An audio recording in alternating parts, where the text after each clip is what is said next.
इस कहानी के शुरुआत में एक अंधेरी तूफानी रात को दिखाया जाता है, जहां पर नतालिया नाम की एक लड़की अपनी मॉम के साथ ड्राइव करके हॉस्पिटल पहुंचती है। दरअसल नतालिया प्रेग्नेंट है, लेकिन उसकी किस्मत अच्छी नहीं होती क्योंकि हॉस्पिटल में कोई भी डॉक्टर मौजूद नहीं होता।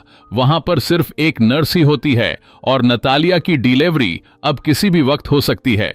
इसलिए जब कोई रास्ता नहीं दिखता तो वो खुद उसका डिलीवरी करवाती है। और जब बच्चा पैदा होता है तो ये तीनों उस बच्चे को देखकर डर जाते हैं, क्योंकि वो बच्चा हवा में तैर रहा होता है। वो गुब्बारे से भी हल्का होता है, मतलब कि इस बच्चे पर ग्रेविटी का कोई भी असर नहीं होता है। नतालिया और उसकी मॉम को समझ में आ जाता है कि ये बच्चा कोई सामान्य बच्चा नहीं है, बल्कि ये कोई एक्स्ट्रा ऑर्डिनरी बच्चा है। वो नहीं चाहते हैं कि उनके इस बच्चे के बारे में किसी को भी पता चले, इसलिए वो चुपचाप हॉस्पिटल से निकलने की कोशिश करते हैं। लेकिन रिसेप्शनिस्ट नर्स उन्हें देख लेती है और उन्हें रोकने लगती है और कहती है कि अभी घर जाने का वक्त नहीं हुआ। और अब घर आने के बाद नतालिया की मॉम नतालिया से कहती है कि हमें इस बच्चे को छुपाकर रखना होगा। अगर वैज्ञानिकों को पता चल गया तो वो इस बच्चे को अपने साथ ले जाएंगे और इसके ऊपर एक्सपेरिमेंट्स करेंगे। तुम्हें हमें बताना होगा कि इसका पिता कौन है। नतालिया बहुत ही स्ट्रेंज आंसर देती है। वो कहती है कि मुझे नहीं पता कि इस बच्चे की पिता कौन है। इसका मतलब यह भी हो सकता है कि नतालिया की कई लोगों के साथ रिश्ते हों। ये दोनों तय करते हैं कि इस बच्चे को कभी इस घर से बाहर नहीं निकाला जाएगा और इसी तरह से बच्चे को देखभाल करना शुरू कर देते हैं। लेकिन जब ये दोनों बच्चे के पास नहीं होते हैं, तब ये बच्चा उड़कर अपने ही छत के ऊपर चला जाता है, जिसे वापस लाने में ऑस्कर की ग्रैंड मदर को बहुत मेहनत करनी पड़ती है। साथ जब ऑस्कर ऊपर जाता है, तब जो सीलिंग होती है वो बहुत हार्ड होती है, जिससे उसे नुकसान पहुंच सकता है। इसीलिए ऑस्कर की ग्रैंड मदर बहुत सारी कुशन्स बनाती है और ऊपर छत पर लगा देती है, ताकि अगर ऑस्कर ऊपर जाए तो उसे हर्ट ना हो। और अब इसी तरह से धीरे धीरे वक्त बीतना शुरू हो जाता है। ऑस्कर की मॉम और उसकी ग्रैंड मदर कभी उसे घर से बाहर नहीं ले जाते, क्योंकि वो अगर बाहर जाने के बाद उड़ गया तो उन्हें पता नहीं कि वो कितना ऊपर जाएगा।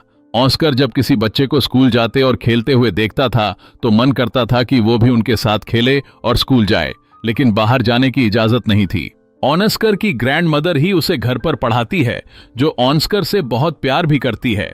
ऑस्कर सिर्फ घर पर ही रहता है और घर पर उसका एकमात्र सहारा होता है टीवी, जिस पर वो सुपरमैन का स्टोरीज देखता है। और जब सुपरमैन को आसमान में उड़ता हुआ देखता है तो उसे लगता है कि वो भी सुपरमैन की तरह शक्तिशाली है।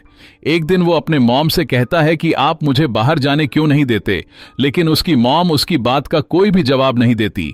हमेशा ऑस्कर खिड़की से बच्चों को जाते और खेलते हुए देखता और ऑस्कर का मन करता कि काश वो उनकी तरह बाहर आजादी की जिंदगी जी सकता। और एक दिन वो तय करता है कि वो खिड़की से बाहर जाएगा, और जब वो बाहर जाने की कोशिश कर रहा होता है तभी उसकी ग्रैंड मदर ऑस्कर को बाहर जाते हुए देख लेती है। वो कहती है कि तुम बाहर नहीं जा सकते, और वो गुस्से में उस खिड़की को पूरी तरह से सील्ड कर देती है। ऑस्कर ये देखकर उदास हो जाता है। उसकी मॉम उसे देखकर कहती है ऑस्कर हमेशा घर पर नहीं रह सकता, जिसके बाद ऑस्कर की मॉम ऑस्कर के कपड़े में भारी चीजें रख देती है ताकि ऑस्कर हवा में उड़ ना पाए। और अब ऑस्कर की मॉम ऑस्कर को पहली बार घर से बाहर ले जाती है। और जब उसकी मॉम एक शॉप के अंदर होती है, तब ऑस्कर अपनी मॉम को बाहर इंतजार कर रहा होता है। तभी वहां पर एक लड़की आती है और उससे टकरा जाती है और उसका सामान नीचे गिर जाता है। इस बच्ची का नाम एकता होता है। एकता ऑस्कर को कहती है कि तुमने मेरा सामान गिराया है, अब तुम्हें ही ये पानी की बॉटल्स मेरे घर तक लेकर आनी होगी। वो उसे 2 बड़ी बड़ी पानी की बॉटल्स पकड़ा देती है। हालांकि ऑस्कर उसे मना करता है, क्योंकि उसकी मॉम ने उसे कहीं पर भी जाने से मना किया था। लेकिन एकता के कहने पर वो उसके साथ उसके घर की तरफ चल पड़ता है। उसकी जेब में वेट्स होते हैं, इसलिए वो थक जाता है, जिसके बाद वो उस वेट्स को निकाल देता है। और उसके हाथों में बॉटल्स होते हैं, इसलिए वो उड़ नहीं रहा होता। अब जल्द ही एकता का घर आ जाता है और वो उससे अपनी पानी की बॉटल्स मांगती है, लेकिन ऑस्कर देने से साफ साफ मना कर देता है, क्योंकि उसे पता है कि अगर उसने बॉटल्स को छोड़ दी तो वो हवा में उड़ना शुरू हो जाएगा। लेकिन एकता अपनी पानी की बॉटल्स छीन लेती है, जिससे वो हवा में उड़ना शुरू हो जाता है। लेकिन ऊपर बिल्डिंग होता है, जिससे वो टकराकर वहीं पर रुक जाता है। एकता उसे देखकर हैरान होती है और कहती तुम तो सुपर हीरो हो। जिसके बाद एकता ऑस्कर को अपना स्कूल बैग दे देती है, जिससे वो नीचे आ जाता है।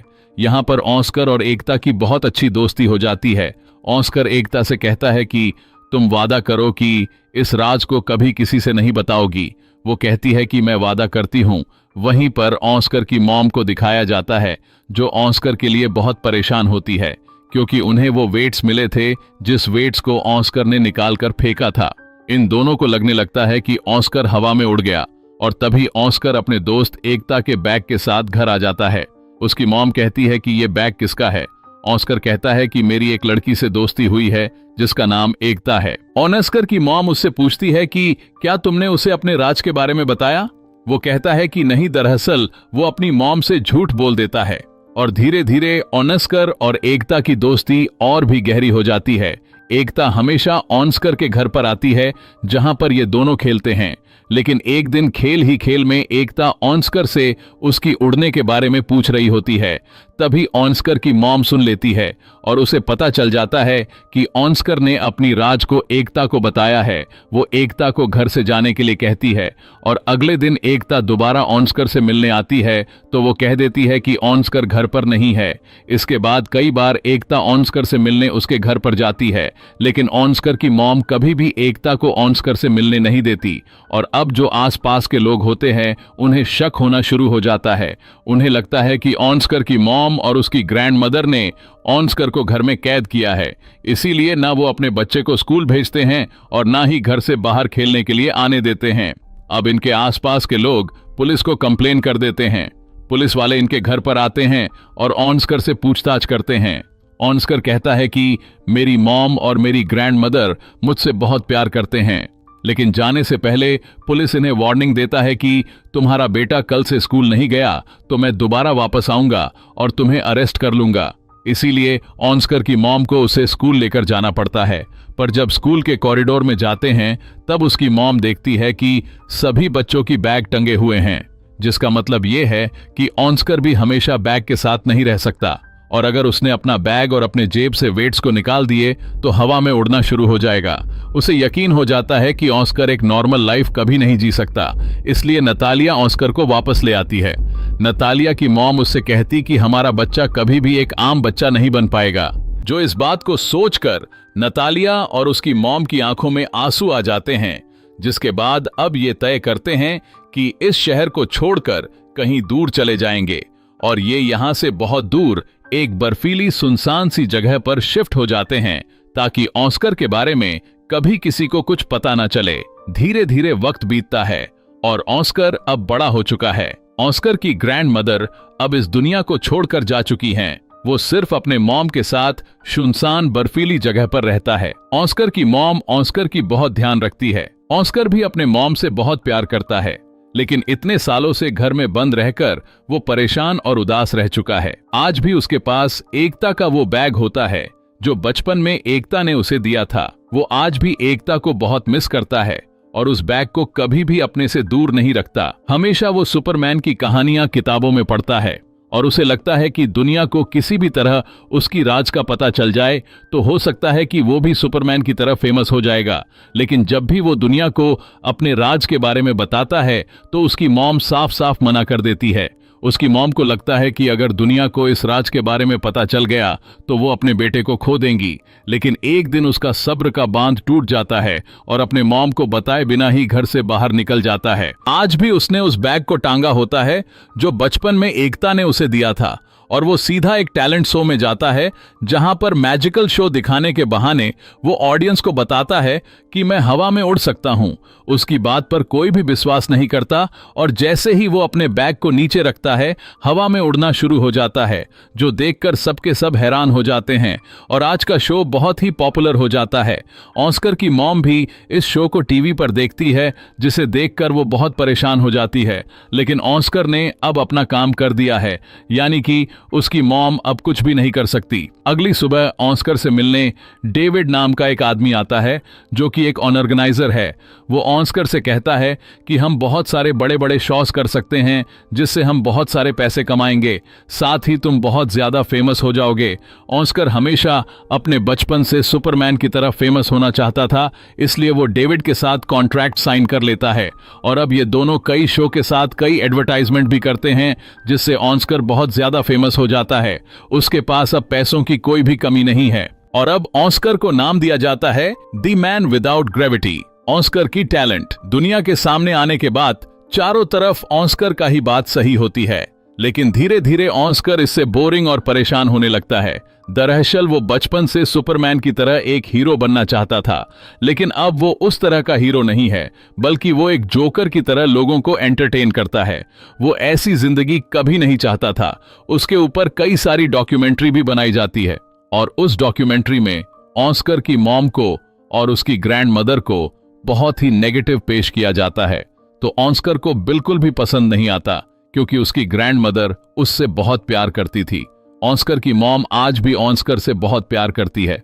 ऑस्कर इस जिंदगी से पूरी तरह से फ्रस्ट्रेट हो चुका है और एक शो में जहां उसे एंजल की कॉस्ट्यूम पहनाई जाती है, इस शो में वो पूरी तरह से अपना आपा खो देता है और कहता है कि मैं कोई एंजल नहीं हूं, मैं एक आम इंसान हूं।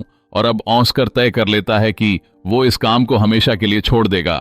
वो डेविड से कहता है कि मैं इस काम को कभी नहीं करूंगा। डेविड उसे समझाने की कोशिश करता है, लेकिन वो किसी का भी बात नहीं मानता और तय करता है कि वो अपनी मॉम से, डेविड से और उन सभी लोगों से जो उसकी हकीकत जानते हैं, उनसे दूर चला जाएगा। डेविड कहता है कि हम दुनिया को क्या कहेंगे, तो ऑस्कर कहता है कि दुनिया को बता देना कि मैं आसमान में उड़ गया या मेरी मौत हो गई। और इसके बाद वो अपने मॉम के साथ साथ डेविड और उन सभी को छोड़कर इस जगह से चला जाता है ताकि एक अलग तरह की जिंदगी को जी सके। और अगले दिन न्यूज में दिखाया जाता है कि ऑस्कर की मृत्यु हो गई है। दरअसल लोगों को जवाब देने के लिए उन्हें कुछ ना कुछ कहना था, इसीलिए जैसा ऑस्कर ने कहा था, डेविड ने न्यूज को वैसा ही बता दिया था। ऑस्कर के घर पर कई रिपोर्टर आते हैं और ऑस्कर के बारे में पूछते हैं, लेकिन ऑस्कर की मॉम उनके किसी भी सवाल का जवाब नहीं देती। इसी तरह से कई और साल भी गुजर जाते हैं और ऑस्कर की मॉम की भी मृत्यु हो जाती है, लेकिन ऑस्कर आज भी जिंदा है। वो दुनिया से अपनी राज को छुपाने के लिए पूरी तरह से बदल चुका है। वो हमेशा व्हील चेयर पर रहता है और उसने अपनी दाढ़ी बढ़ा ली है और कैप पहनकर रहता है और एक होटल में वो एक रिसेप्शनिस्ट की जॉब करता है। लेकिन आज भी उसके पास एकता का वो बैग है जो बचपन में एकता ने उसे दिया था। वो आज भी एकता को याद करता है और एक दिन ऑस्कर की होटल में एक लड़की आती है और जब वो उस बैग को देखती है जो ऑस्कर के पास होता है, तो वो पूरी तरह से हैरान हो जाती है, क्योंकि ये लड़की और कोई नहीं बल्कि एकता ही है। एकता की जिंदगी अब पूरी तरह से बदल चुकी है। उसने पैसे कमाने की मजबूरी में गलत रास्ते को अपना लिया, इसीलिए ऑस्कर के होटल में वो अलग अलग लोगों के साथ आया करती थी। वो ऑस्कर को पहचान लेती है और एक बार फिर से ऑस्कर और एकता साथ होते हैं, लेकिन एकता ने जिंदगी में बहुत दुख और तकलीफें देखी होती है, इसलिए उसके दिल से सारे इमोशंस खत्म हो जाते हैं। पर ऑस्कर आज भी उससे प्यार करता है और एक दिन वो उससे अपने प्यार का इजहार कर देता है, लेकिन एकता उसकी बातों को ज्यादा ध्यान नहीं देती, क्योंकि शायद उसकी जिंदगी में अब प्यार के लिए कोई भी जगह नहीं बची। लेकिन जैसे जैसे ये एक दूसरे से मिलते जाते हैं, एकता को एहसास होता है कि आज भी उसके दिल में ऑस्कर के लिए कहीं ना कहीं फीलिंग है और जल्द ही ये दोनों एक दूसरे से शादी कर लेते हैं। शादी के बाद वो अपने उसी घर में आ जाता है जहां पर वो अपने मॉम और अपने ग्रैंड मदर के साथ रहा करता था और अब ऑस्कर और एकता इसी घर में खुशी से रहना शुरू कर देते हैं और इसी के साथ ये फिल्म खत्म हो जाती है। दोस्तों, अगर ये वीडियो, ये कहानी अच्छा लगा हो तो लाइक और चैनल को सब्सक्राइब करना ना भूलें।